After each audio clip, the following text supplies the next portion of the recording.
Hello everyone, welcome to Katiyar DK education point. I am Divya और आज हम ईवीएस के क्वेश्चन करने वाले हैं। तो चलिए अपनी क्लास को शुरू करते हैं। पहला क्वेश्चन है, जब एक सपेरा अपने संगीत वाद्य यंत्र बीन पर बजाता है तो सांप अपने सिर को उसकी आवाज की ओर घुमाता है। आपको क्या लगता है कि सांप संगीत वाद्य यंत्र पर प्रतिक्रिया करता है? तो आप बताइए इसमें से करेक्ट ऑप्शन कौन सा होगा। पहला ऑप्शन है आपका यंत्र को सूंघने से, दूसरा यंत्र द्वारा उत्पन्न ध्वनि को प्रभावित करके, तीसरा यंत्र की गति को देखकर, फोर्थ यंत्र द्वारा उत्पन्न कंपन का जवाब देकर। तो इसमें करेक्ट आंसर क्या होगा आपका? यंत्र द्वारा उत्पन्न कंपन का आवाज देखकर। नेक्स्ट क्वेश्चन है आपका, निम्नलिखित में से किस समूह के अंतर्गत शब्द घनिष्ठ संबंधित हैं? पहला लोहा, मलेरिया, रक्ताल्पता, रक्त। दूसरा ऑप्शन है आयरन, हीमोग्लोबिन, एनीमिया, आंवला। तीसरा ऑप्शन है मच्छर, डेंगू, आयरन, गुड़। फोर्थ ऑप्शन है मच्छर, मलेरिया, एनीमिया, आयरन। तो इसमें करेक्ट ऑप्शन होगा बेटा आपका option number B, iron, haemoglobin, anaemia और आंवला। ये आपका करेक्ट आंसर होगा। नेक्स्ट क्वेश्चन है आपका, कक्षा 5 के पर्यावरण अध्ययन शिक्षक के रूप में पाठ बोलती इमारत के लिए आपको विद्यार्थियों को ऐतिहासिक इमारतों को प्रस्तुत करने की आवश्यकता है। आप क्या सोचते हैं कि कौन सी विधि उत्तम होगी? पहला ऐतिहासिक इमारतों से संबंधित आभासी सैर, ऑनलाइन खेल और पहेली। दूसरा ऐतिहासिक इमारतों पर परिच्छेद पठन। तीसरा स्थानीय ऐतिहासिक इमारतों का भ्रमण और उसके पश्चात उन पर चर्चा। फोर्थ ऐतिहासिक इमारतों का भूतकाल समझाने के लिए व्याख्या चर्चा विधि। आप बताइए बेटा इसमें से करेक्ट क्या होगा?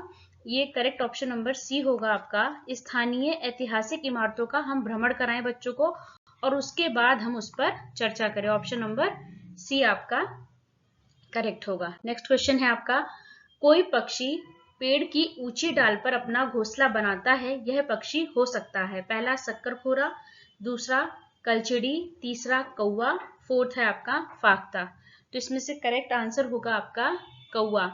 कौवा पेड़ की ऊंची डाल पर अपना घोंसला बनाता है। नेक्स्ट क्वेश्चन है आपका, जल पर चर्चा करते हुए शिवांगी कक्षा 1 के विद्यार्थियों से आकाश का चित्र बनाने को कहती है। सैम ने आकाश में हरा रंग भरा है, उसने इस रंग को क्यों चुना? यह पूछने पर वह जवाब देता है कि उसके घर के पास तालाब का रंग हरा है, क्योंकि पानी आकाश से आता है, इसीलिए आकाश हरा होगा। शिवांगी को पहला ऑप्शन उसकी सृजनात्मकता की सराहना करनी चाहिए, दूसरा उसे बताना चाहिए कि आकाश नीला होता है, तीसरा ऑप्शन क्या है विद्यार्थियों के लिए आकाश का अवलोकन की व्यवस्था करनी चाहिए, लास्ट ऑप्शन है उसे बताना चाहिए कि आकाश काला होता है। अब बच्चे ने तालाब में पानी भरा हुआ देखा, पानी में तो तालाब का उससे हरा पानी क्यों लगा? क्योंकि उस पर काई लगी हुई होगी, काई लग जाती है ना पानी के ऊपर, तो इसीलिए वो पानी उसको हरा लग रहा होगा बच्चे को। तो क्या करना चाहिए? विद्यार्थियों के लिए आकाश का अवलोकन करने की व्यवस्था करनी चाहिए। नेक्स्ट क्वेश्चन है आपका, निम्नलिखित कथनों को पढ़िए और सही विकल्प का चयन कीजिए। पहला, दाब लगाने पर गैस को आसानी से संपीड़ित किया जा सकता है। बिल्कुल ठीक बात है, ये कथन आपका ठीक है। अब आर पढ़ते हैं, जब हम किसी गैस पर दाब लगाते हैं तो गैसीय कणों के बीच अंतरा अणुक स्थान कम हो जाता है और यह आसानी से संपीड़ित हो जाती है। ये बात भी बिल्कुल ठीक है। तो दोनों ही कथन आपके ठीक है। तो इसमें से कौन सा ऑप्शन सही होगा? ए गलत है, परंतु आर ये तो होगा नहीं, क्योंकि दोनों सही हैं आपके। ए और आर दोनों सही हैं, आर एक ही सही व्याख्या करता। सेकंड ऑप्शन आपका बिल्कुल करेक्ट होगा, ए और आर दोनों सही हैं और आर जो है वो ए की बिल्कुल सही व्याख्या करता है। नेक्स्ट क्वेश्चन है आपका, कौन सी चींटी अंडे देने का काम करती है? पहला सिपाही चींटी, रानी चींटी, मजदूर चींटी और इनमें से कोई नहीं। तो अंडे देने का काम कौन सी चींटी करती है? रानी चींटी। ऑप्शन नंबर बी आपका करेक्ट होगा। नेक्स्ट क्वेश्चन है आपका, राष्ट्रीय पाठ्यचर्या की रूपरेखा NCF 2005 इस बात पर जोर देती है कि पर्यावरण अध्ययन की शिक्षा होनी चाहिए। अब आपको ये बताना है बेटा इन ऑप्शंस में से कि कैसी होनी चाहिए, है ना। पर्यावरण अध्ययन की शिक्षा NCF 2005 के अकॉर्डिंग कैसी होनी चाहिए। पहला ऑप्शन है हमारे आसपास के वातावरण, प्रकृति, चीजों और लोगों के साथ बातचीत, क्रियाओं, ये क्रियाओं होगा यहाँ पे, और भाषा दोनों के माध्यम से। बी ऑप्शन है केवल NCERT और राज्य बोर्डों द्वारा तैयार की गई पर्यावरण अध्ययन की पाठ्य पुस्तकों द्वारा। सी पर्यावरण से संबंधित गतिविधियों में शामिल शिक्षक और विद्यार्थियों द्वारा। डी विद्यार्थियों के लिए शिक्षकों द्वारा चयनित उपयुक्त गतिविधियों द्वारा। तो बताइए इसमें से बेस्ट ऑप्शन आपका कौन सा है जो बिल्कुल सही आपके आंसर को बता सकता है। पहला ऑप्शन बेटा हमारे आसपास के वातावरण, प्रकृति और चीजों और लोगों के साथ बातचीत, क्रियाओं और भाषा दोनों के माध्यम से। NCF 2005 के अकॉर्डिंग पर्यावरण की शिक्षा कैसी होनी चाहिए, इस तरीके से होनी चाहिए। बच्चा अपने आसपास के वातावरण से तो सीखता ही है, तो क्या होना चाहिए, आप अपने मतलब उसको शिक्षा को ये ऐसा नहीं है कि स्कूल तक ही सीमित रखना है ना, उसको विद्यालय के बाहर भी लाना है हमको। तो क्या अपने आसपास के वातावरण, प्रकृति और चीजों और लोगों के साथ बातचीत, क्रिया और भाषा दोनों के माध्यम से। नेक्स्ट क्वेश्चन है आपका CNG का मुख्य संगठक क्या है। Ethane, propane, butane, methane. आपका करेक्ट आंसर है मीथेन। नेक्स्ट क्वेश्चन है आपका रोनाल्ड रॉस को 1902 में चिकित्सा के क्षेत्र में नोबेल पुरस्कार डैश शोध करने के लिए मिला था। पहला ऑप्शन है डेंगू मच्छर से फैलता है, उन्होंने ये शोध किया था, या फिर आप बताइए दूसरा ऑप्शन है मलेरिया मच्छर से फैलता है, तीसरा चिकनगुनिया मच्छर से फैलता है, या फिर प्लेग पिस्सुओं से फैलता है। तो जो रोनाल्ड रोस थे उनको जो नोबेल पुरस्कार मिला था वो इस चीज के लिए मिला था क्योंकि उन्होंने क्या बताया था कि मलेरिया जो है वो मच्छर से फैलता है। ऑप्शन नंबर बी आपका करेक्ट होता है।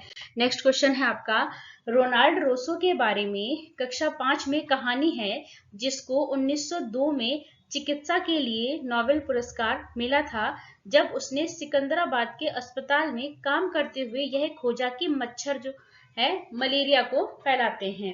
उन्होंने अपने शब्दों में बताया कि कैसे उन्होंने मच्छर का पीछा करते हुए समय बिताया, मच्छर के पेट को खोलने के लिए उसे काटा और उसका सूक्ष्मदर्शी के नीचे अवलोकन किया। रोनाल्ड रोसो की यह कहानी EVS में जो शामिल की गई है तो उसका उद्देश्य क्या होगा, उसको क्यों सम्मिलित किया गया है बेटा। पहला ऑप्शन है शिक्षार्थियों को वैज्ञानिक प्रतिक्रियाओं के बारे में समझने में मदद करना, दूसरा शिक्षार्थियों को कहानियां लिखने के लिए प्रेरित करना, तीसरा शिक्षार्थियों को विभिन्न खोजों के बारे में अधिक रोमांचक कहानियों को इकट्ठा करने के लिए प्रोत्साहित करना, डी ऑप्शन है आपका विज्ञान के इतिहास की सराहना करना। तो बताइए आपका इसमें से कौन सा करेक्ट होगा। आपको इसमें से कई ऑप्शन आपके करेक्ट हो सकते हैं। तो पहला ऑप्शन तो आपका बिल्कुल ठीक है कि शिक्षार्थियों को वैज्ञानिक प्रक्रियाओं के बारे में जो समझने में मदद मिलेगी। बी ऑप्शन आपका गलत है बेटा, इसका उद्देश्य ये नहीं है कि बच्चा कहानियां लिखने के लिए प्रेरित हो। आप इस स्टेटमेंट को पढ़िए, इस लाइन को पढ़िए, क्या इसमें कहीं ऐसा है कि बच्चा कहानियां लिखने के लिए प्रेरित हो रहा है, नहीं हो रहा है। पर हाँ वैज्ञानिक प्रक्रियाओं के बारे में समझेगा। और सी ऑप्शन क्या है, शिक्षार्थियों को विभिन्न खोजों में अधिक रोमांचक कहानियां इकट्ठा करने के लिए प्रोत्साहित करेगा, ये बात भी बिल्कुल ठीक है। डी ऑप्शन क्या है, विज्ञान के इतिहास की सराहना करना। तो बी ऑप्शन आपका गलत होता है, बट ए सी डी तीनों सही है। तो आपका second option A C and D आपका करेक्ट होगा, बी आपका गलत है। बी में क्या है, कहानियां लिखने के लिए प्रेरित करना, ऐसा इसका कोई उद्देश्य नहीं है। तो ए सी डी आपका करेक्ट है, ऑप्शन नंबर 2। नेक्स्ट क्वेश्चन है आपका कक्षा 5 के पर्यावरण अध्ययन की पाठ्य पुस्तक का एक पाठ उसी से ठंडा उसी से गर्म डॉक्टर जाकिर हुसैन द्वारा लिखी गई एक कहानी है। उन्होंने बच्चों के लिए ऐसी कई कहानियां लिखी हैं। अपनी मृत्यु के समय वो थे, बताना है कि जब उनकी मृत्यु हुई थी उस समय वो क्या थे। पहला भारत के मुख्य न्यायाधीश, दूसरा भारत के उपराष्ट्रपति, तीसरा भारत के राष्ट्रपति, फोर्थ भारत के प्रधानमंत्री। तो बताइए इसमें से क्या करेक्ट होगा आपका। वो क्या थे, वो थे भारत के राष्ट्रपति। तो ऑप्शन नंबर सी आपका करेक्ट होगा, वो क्या थे, भारत के राष्ट्रपति थे। नेक्स्ट क्वेश्चन है आपका, एक प्राणी उद्यान में जाने पर पर्यावरण अध्ययन की शिक्षिका ने अपने विद्यार्थियों से प्राणी उद्यान के जानवरों के खाने की आदतों, उनके देश, बाहरी लक्षणों जैसे आकार, रंग, बाल इत्यादि को खोजने के लिए कहा।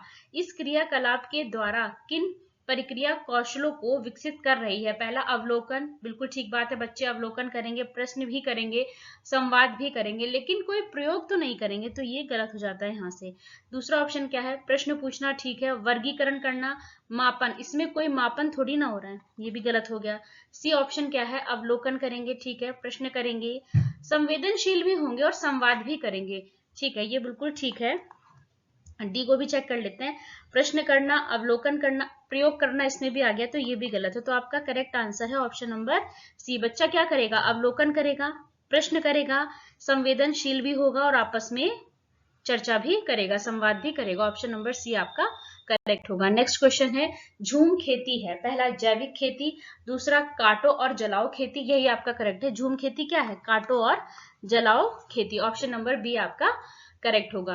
नेक्स्ट क्वेश्चन है आपका, मिर्ची हमारे देश के लगभग हर हिस्से में उपयोग होने वाला एक महत्वपूर्ण मसाला है। यह मसाले को व्यापारी हमारे देश में कहां से लाए थे? पहला अफगानिस्तान से, दूसरा चीन से, तीसरा दक्षिण अमेरिका से, फोर्थ दक्षिणी अमेरिका, फोर्थ दक्षिणी अफ्रीका।